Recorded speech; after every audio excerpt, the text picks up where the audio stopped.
చాలా అద్భుతంగా ఉంది. వదిలేస్తే మొత్తం తినేస్తాను, నా సరదా తీరేంత వరకు కొంచెం ఇంకొక తిని వదులుతాను. కానీ చాలా బాగుంది. కానీ ఎంత తిక్కుగా ఉంది మీ ఇక్కడ, సో నైస్. భారతీయ జనతా పార్టీ తెలంగాణ అధ్యక్షులుగా రామచంద్రరావు రావడం ఇప్పటికీ కూడా పొలిటికల్ సర్కిల్స్లో, మీడియా సర్కిల్స్లో, even with in the BJP కూడా అసలు ఆశ్చర్యపోతున్నారు. చాలామంది నాకు ఫోన్ చేసి అంటున్నారు, మీరు రామచంద్రరావు పైన మీ ప్రిడిక్షన్ అంత గట్టిగా ఎలా అన్నారు అని. ఎందుకంటే నేను పెట్టిన వీడియోలో last but not the least అన్నాను. 8 మంది ప్రాబబుల్స్ను చర్చిస్తూ Ramachandra Rao the last but not the least అన్నాను. అసలు చాలామంది ఆయన పేరు తీసేశారు. ఎందుకు రామచంద్రరావు అయ్యాడు అన్నది ఇప్పటికీ ఆశ్చర్యపోతూనే ఉన్నారు. ఎందుకంటే రామచంద్రరావు పట్ల ఆ ఎక్స్పెక్టేషన్ లేకుండే. ఆయన ఈటల రాజేందర్, బండి సంజయ్, డికే అరుణ లాంటి relatively high profile, political profile ఉన్న లీడర్లను కాదని, బీజేపీ రిలేటివ్లీ పొలిటికల్ ప్రొఫైల్ తక్కువగా ఉన్న రామచంద్రరావును ఎలా పికప్ చేశారని. అందుకే మీరు ట్రోలింగ్ మొదలైంది అని రామచంద్రరావు అన్నాడు చూడండి. దమ్ముంటే నేరుగా వచ్చి కొట్లాడండి, ట్రోలింగ్ కాదు మీరు అని కాంగ్రెస్ బీఆర్ఎస్ను హెచ్చరించాడని పత్రికలు వచ్చి. వాస్తవంగా ఆయన కాంగ్రెస్ బీఆర్ఎస్ని కాదు, సొంత పార్టీ వాళ్ళని కూడా హెచ్చరించాడు. ఎందుకంటే ఆ ట్రోలింగ్ ఎక్కువగా బీజేపీ లోపలే జరిగింది. బయటి వాళ్ళు రామచంద్రరావు అవుతాడా, రాజేందర్ అవుతాడా, వాళ్ళకి పెద్ద రిలవెన్స్ ఉండదు ఆ మేర. కానీ మీకు with in the BJP Ramachandra Rao రాకూడదు అనుకున్న వాళ్ళు, మా వాడు రావాలని అనుకున్న వాళ్ళు డైజెస్ట్ చేసుకోలేక ఈ ట్రోలింగ్ ఎక్కువ చేశారు. అందువల్ల రామచంద్రరావు పేరు కాంగ్రెస్ బీఆర్ఎస్ పేర్లు చెప్పినా వాస్తవంగా తన పార్టీలో ఉన్న ట్రోల్స్కే మీరు నన్ను తక్కువ అంచనా వేస్తున్నారు అని చెప్పాల్సి వచ్చింది. కానీ వాస్తవంగా మరి బీజేపీ హైకమాండ్ గ్రాండ్ స్ట్రాటజీ ఏంటి? ఎందుకంటే ఈటల రాజేందర్కు మద్దతుగా సునీల్ బన్సల్ గట్టిగా నిలబడ్డాడు. బీజేపీ అంతర్గత సర్కిల్లో మీరు ఎవరినన్ను అడగండి చెప్తాడు. ఎందుకంటే మునుగోడు టైంలోనే సునీల్ బన్సల్కు, బండి సంజయ్కి వచ్చిన గ్యాప్ ఉంది అని అంటారు. బట్ ఏదైనా రాజేందర్ పక్షాన సునీల్ బన్సల్ గట్టిగా ప్రయత్నం కూడా చేశాడు. ఈవెన్ అమిత్ షా కూడా ఈటల రాజేందర్ ప్రెసిడెంట్ అయితే పార్టీ ఎక్స్పాండ్ అవుతుంది అనే భావనలో ఉన్నారని. కానీ మరి రామచంద్రరావు ఎలా వచ్చారు, బీజేపీ హైకమాండ్ గ్రాండ్ స్ట్రాటజీ ఏంటి అనేది ఇక్కడ ఆలోచించాల్సిన అవసరం. అయితే చాలామంది సింపుల్గా చెప్పేది ఆర్ఎస్ఎస్ వ్యతిరేకించింది రాజేందర్ని కనుక రామచంద్రరావు అయ్యాడు, ఆర్ఎస్ఎస్ రామచంద్రరావును సమర్థించింది అని. రాజేందర్ను వ్యతిరేకించిన మాట నిజం ఆర్ఎస్ఎస్, కానీ బియాండ్ ద పాయింట్ ఆర్ఎస్ఎస్ కూడా ఫోర్స్ చేస్తుంది అనుకోను. ఎందుకంటే ఆర్ఎస్ఎస్కు రామచంద్రరావు అయితే ఏంటి, బండి సంజయ్ అయితే ఏంటి, ఆ మేటకొస్తే కిషన్ రెడ్డి కంటిన్యూ అవుతుంది. అందరూ ఆర్ఎస్ఎస్ బిడ్డలే కదా. సో తమ బిడ్డల్లో ఒకరు కాకపోతే ప్రమాదం ఏంటి ఆర్ఎస్ఎస్కు? రామచంద్రరావు కావచ్చు, మనోహర్ రెడ్డి కావచ్చు, ఆర్ఎస్ఎస్లో ఇలా అందరూ ఆర్ఎస్ఎస్ పిల్లలే. సో అందువల్ల వాళ్ళు ఎవరైనా ఆర్ఎస్ఎస్కు అభ్యంతరం ఉండదు. ఆర్ఎస్ఎస్ కోరుకునేది బీజేపీ గ్రోత్ను తప్ప బీజేపీలో ఒక నాయకుని గ్రోత్ను ఆర్ఎస్ఎస్ కోరుకోదు. ఆర్ఎస్ఎస్ ఇంట్రెస్ట్లు బీజేపీ పెరగాలి, హిందుత్వ పాలిటిక్స్ పెరగాలి. బీజేపీ పెరిగితే హిందుత్వం పెరుగుతుంది. ఈటల రాజేందర్ బీజేపీ అధ్యక్షుడిగా ఉన్న పాలిటిక్స్ అయితే ఆర్ఎస్ఎస్ పాలిటిక్సే కదా. అందువల్ల ఆర్ఎస్ఎస్ బియాండ్ ద పాయింట్ ఏదో రాజేందర్కి అడ్డు తగులుతుంది అనుకోను. It's a fact, one of the factors, ఒక ఫ్యాక్టరు. మరి ఏమై ఉంటుంది రామచంద్రరావు రావడంలో? బీజేపీ గ్రాండ్ స్ట్రాటజీని ఎలా అర్థం చేసుకోవాలి?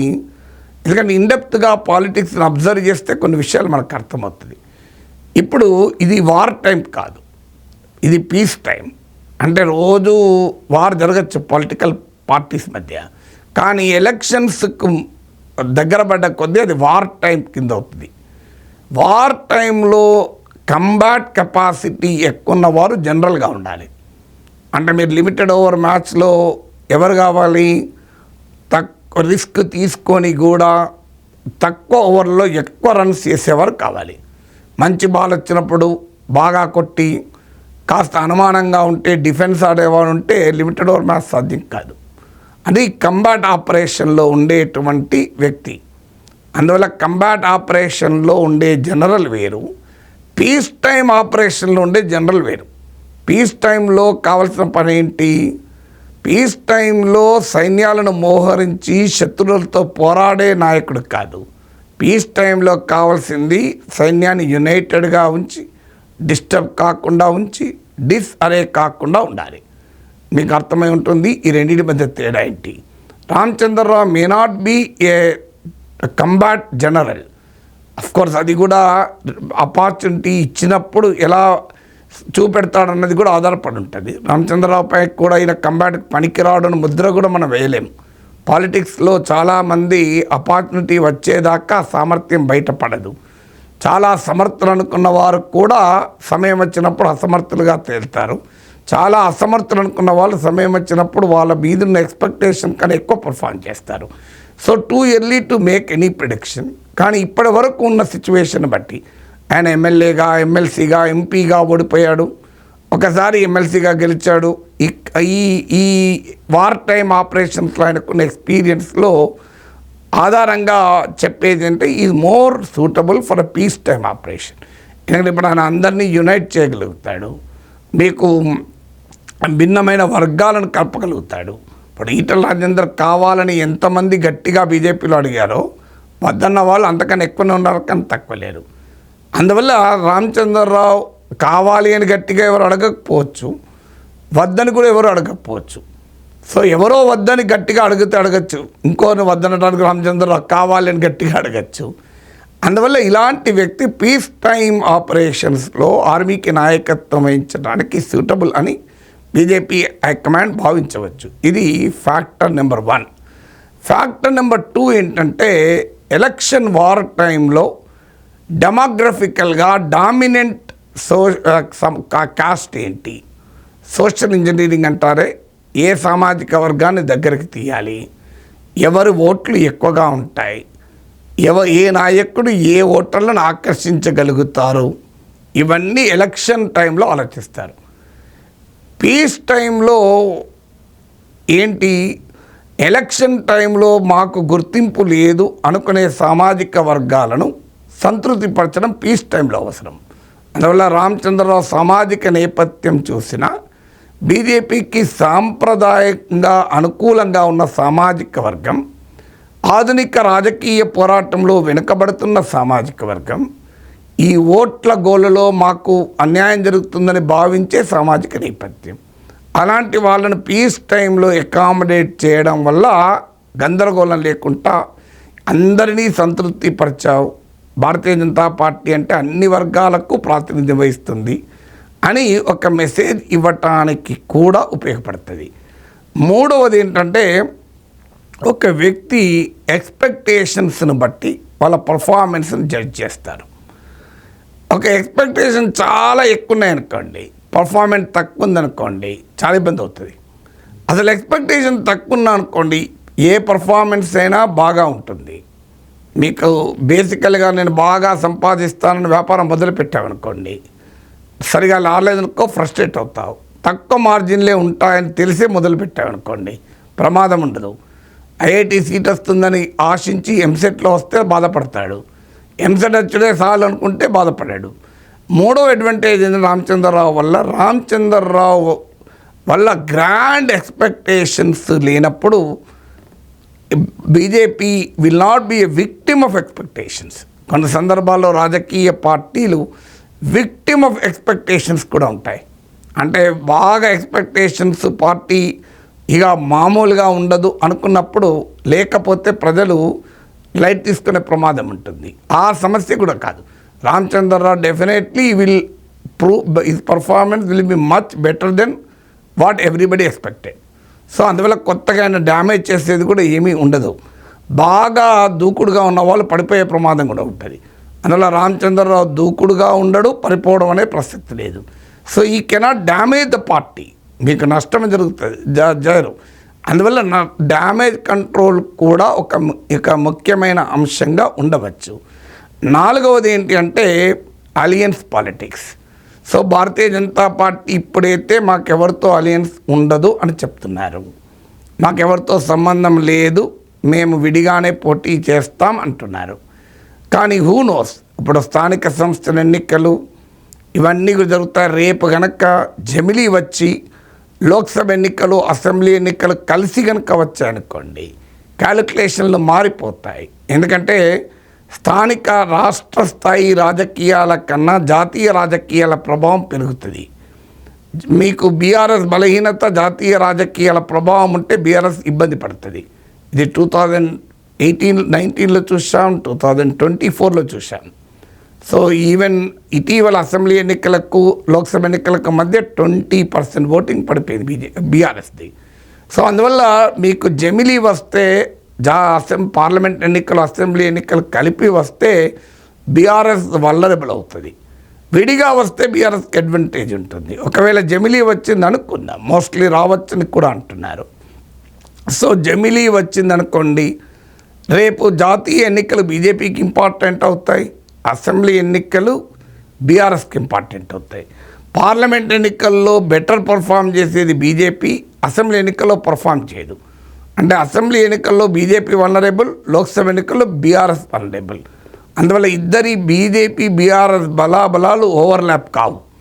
బీజేపీకి వీక్ ఉన్న చోట బీఆర్ఎస్కి స్ట్రాంగ్ ఉంటుంది, బీఆర్ఎస్ వీక్ ఉన్న చోట బీజేపీ స్ట్రాంగ్ ఉంటుంది. మీరు గమనించండి, అసెంబ్లీ ఎన్నికల ఫలితాల్లో చూస్తే బీఆర్ఎస్కు 39 సీట్స్ వచ్చాయి ఓడిపోయినా కూడా, లోక్సభ సీట్లు 0. బీజేపీకి అసెంబ్లీ ఎన్నికల్లో 14% వస్తే లోక్సభ ఎన్నికల్లో ఏకంగా 35% ఓటింగ్ వచ్చింది. బీఆర్ఎస్కి అసెంబ్లీ ఎన్నికల్లో 37% వస్తే లోక్సభ ఎన్నికల్లో 17% పడిపోయింది. కానీ అసెంబ్లీ రెండు పార్టీలను కలిపామనుకోండి, మీరు అసెంబ్లీ ఎన్నికల్లో 37 + 14 61%, 37 బీఆర్ఎస్ 14 బీజేపీ 51%. సారీ, మీకు లోక్సభ ఎలక్షన్లో 17 బీఆర్ఎస్ 35 బీజేపీ, చూడండి 52%. Very interesting calculation. అసెంబ్లీ ఎన్నికలు లోక్సభ ఎన్నికల్లో బీజేపీ బీఆర్ఎస్ రెండు కలిపితే సేమ్ పర్సెంటేజ్ ఓటు ఉంటుంది. అంటే ఏమవుతుంది, ఆ ఓటు అసెంబ్లీ ఎన్నికల ఓటు లోక్సభ ఎన్నికల ఓటుకి వచ్చే వరకు ట్రాన్స్ఫర్ అవుతుంది, షిఫ్ట్ అవుతుందని క్లియర్గా మీకు అరిథమెటిక్ కనబడుతుంది కదా. అందువల్ల ఈ రెండు పార్టీలు కలవడానికి ఇంతకు మించిన అరిథమెటిక్ ఏం కావాలి? అప్పటికి కేసీఆర్ను ఓడించడం అనేది రాజకీయ వాతావరణంగా ఉండదు కదా. అప్పుడు రేవంత్ను కాంగ్రెస్ పార్టీని గెలిపించాలా వద్దా అన్నది రాజకీయ ఇష్యూగా ఉంటుంది. మోడీని మళ్ళీ ప్రైమ్ మినిస్టర్ చేయాలా వద్దా అనేది రాజకీయ ఇష్యూగా ఉంటుంది. అందువల్ల బీజేపీ వీక్ ఉన్న చోట బీఆర్ఎస్ స్ట్రాంగ్ ఉంటుంది, బీఆర్ఎస్ వీక్ ఉన్న చోట బీజేపీ స్ట్రాంగ్ ఉంటుంది. రెండు కలిపితే మళ్ళీ సేమ్ ఉంటుంది. ఇది బహుశా బీజేపీ బీఆర్ఎస్ల కలయికకు ఒక ప్రాతిపదిక కావచ్చు. అంటే అప్పుడు మీకు రామచంద్రరావు ఇది an ideal person for such situation. ఎందుకంటే ఇంకెవరైనా రకరకాల సమస్యలు రావచ్చు. ఎందుకంటే వాళ్ళు గతంలో తీసుకున్న అగ్రెసివ్ పోస్టరింగ్ వల్ల వాళ్ళను ప్రజలు ఓటర్లు డైజెస్ట్ చేసుకోవడం కష్టం కావచ్చు. కానీ రామచంద్రరావు వచ్చినప్పుడు ఆ సమస్య రాకుండా ఉండే అవకాశం ఉంటుంది. 5వది, high command writ doesn't run large. Telangana BJP high command ఆర్బిట్లో కూడా లేదు. ఎందుకంటే ఇది అనేక సార్లు అమిత్ షా వచ్చి మీకు పెద్ద ఎత్తున వాయించి వెళ్ళారు అని మనం పత్రికలో చూసాం. మీరు ఇట్లా ఒకరికొరు ఘర్షణ పడితే కష్టం, మీ గ్రూపిజం ఆగాలి, పార్టీని సమన్వయం చేసుకోవాలి, ఎవరికి ఏది వస్తే అది మాట్లాడకూడదు. ఈవెన్ కిషన్ రెడ్డి లాంటి వాళ్ళు ఈ మధ్య కూడా స్పష్టంగా ప్రకటనలు కూడా చేశారు, మీరు ఏది పడుతుంది మాట్లాడకండి అని. హైడ్రా నుంచి కాళేశ్వరం వరకు బీజేపీ నాయకులు ఎవరికి తోచింది వాళ్ళు మాట్లాడారు తప్ప బీజేపీకి తోచింది మాట్లాడలే కదా. సో రాజా సింగ్ అయితే ఒక అటానమస్ రీజన్గా పనిచేశాడు. అందువల్ల హైకమాండ్ ఎందుకో తెలంగాణ పార్టీని కంట్రోల్ చేయలేకపోతుంది. హైకమాండ్ నేతలు వచ్చినప్పుడు అందరూ విధేయత ప్రకటిస్తున్నారు, కానీ when it comes to operation వాళ్ళు అటానమస్గా మారిపోతున్నారు. అందువల్ల హైకమాండ్ తాను అసర్ట్ చేసుకోవాల్సిన సమయం కూడా అవసరమైంది. వార్ టైంలో high command beyond a point assert చేసుకోదు. ఎందుకంటే ఆ టైంలో హైకమాండ్ అసర్ట్ చేసుకోవడం కన్నా పార్టీని గెలిపించడం ముఖ్యమవుతుంది. అందువల్ల అప్పుడంతా దృష్టల్లా పార్టీని గెలిపించే వారు ఎవరు అనే ఆలోచన ఉంటుంది. అన్లెస్ అంటిల్ హైకమాండ్కి ఇక చాలా ప్రమాదం అనుకుంటే ఆ పరిస్థితి బీజేపీలో ఉండడం సాధ్యమే కాదు. అందువల్ల ఆ ప్రమాదం ఎలాగూ లేదు. అందువల్ల హైకమాండ్ అసర్ట్ చేసుకోవడం అనే కాన్సెప్టు ఎలక్షన్స్ టైంలో ఉండదు. ఇప్పుడు రామచంద్రరావును ఆ పార్టీ ప్రెసిడెంట్గా పెట్టడం ద్వారా హైకమాండ్ ఒక బలమైన సంకేతాన్ని ఇచ్చింది. మీరు అనుకున్నట్లు మా చేతిలో లేదనుకుంటున్నారు, మేము ఎవరిని పడితే వాళ్ళని పార్టీ ప్రెసిడెంట్ చేస్తాం, ఉన్నోడు ఉంటాడు పోయేటోడు పోతాడు. మీరు చూడండి రాజాసింగ్ విషయంలో బీజేపీ ఎలా స్పందిస్తుందో మీరు గమనిస్తున్నారు కదా.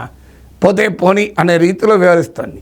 రాజాసింగ్ ప్రెస్ కాన్ఫరెన్స్ పెడితే కౌంటర్గా బీజేపీ ఆఫీస్లో బీజేపీ రాష్ట్ర పార్టీ ఆదేశాల మేరకు పార్టీ ప్రతినిధులు బహిరంగంగా మాట్లాడి రాజాసింగ్ పైన తీవ్రమైన విమర్శలు కూడా చేశారు. సో ఇవన్నీ దేనికి సంకేతం అంటే హైకమాండ్ అసర్ట్ చేసుకుంటోంది. హైకమాండ్ ఒక స్ట్రాంగ్ మెసేజ్ ఇవ్వదలుచుకుంది.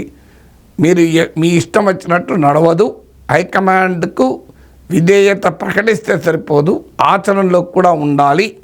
అందుకే మేము ఎవరినైనా పెట్టగలం, మీరు అనుకున్నట్లు మీరు ఎవరికి వాళ్ళే పెద్ద నాయకులు, మా వల్లే బీజేపీ పెరుగుతుంది, మేమే బీజేపీని గెలిపిస్తాం, మేం లేకపోతే బీజేపీ లేదు, మేముంటేనే బీజేపీలోకి ఇతరులు వస్తారు, మేము ఉండకపోతే రారు, ఇవన్నీ కార్యక్రమాలు నడవదు అనే మెసేజ్ కూడా పెట్టారు. ఆరవది ఏంటంటే అగ్రెసివ్ హిందుత్వ క్యాంపెయిన్.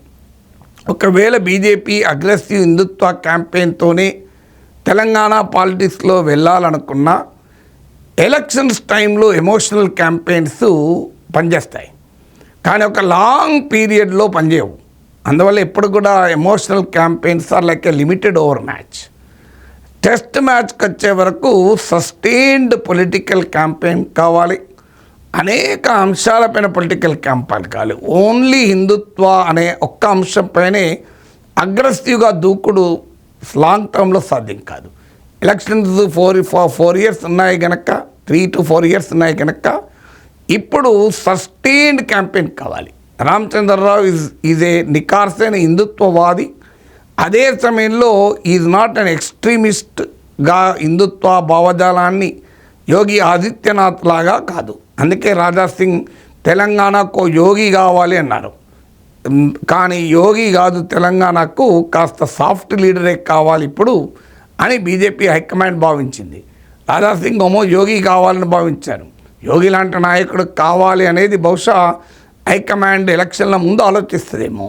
ఇప్పుడు మాత్రం యోగి కాదు, ఇప్పుడు పార్టీని నడ్డా లాంటి వాళ్ళే కావాలి. సో అందువల్ల మీకు అమిత్ షా లాంటి వాళ్ళు, యోగి ఆదిత్యనాథ్ లాంటి వాళ్ళు అవసరం లేదు. ఈ నడ్డా మీరు చూస్తే ఆయన నికార్సైన హిందుత్వవాది. అదే సమయంలో అమిత్ షా లాగానో, యోగి ఆదిత్యనాథ్ లాగానో, ఈవెన్ నరేంద్ర మోడీ లాగానో అగ్రెసివ్ హిందుత్వ ఎమోషన్స్ ఏం బిల్డ్ చేయడు. బహుశా నడ్డా లాంటి నాయకుడు కావాలనుకున్నారేమో తెలంగాణకు. హైకమాండ్ కూడా రామచంద్రరావు వైపు మొగ్గు చూపింది. అందువల్ల ఈ 6 అంశాలు బీజేపీ హైకమాండ్ గ్రాండ్ స్ట్రాటజీలో భాగంగా కనిపిస్తున్నాయి.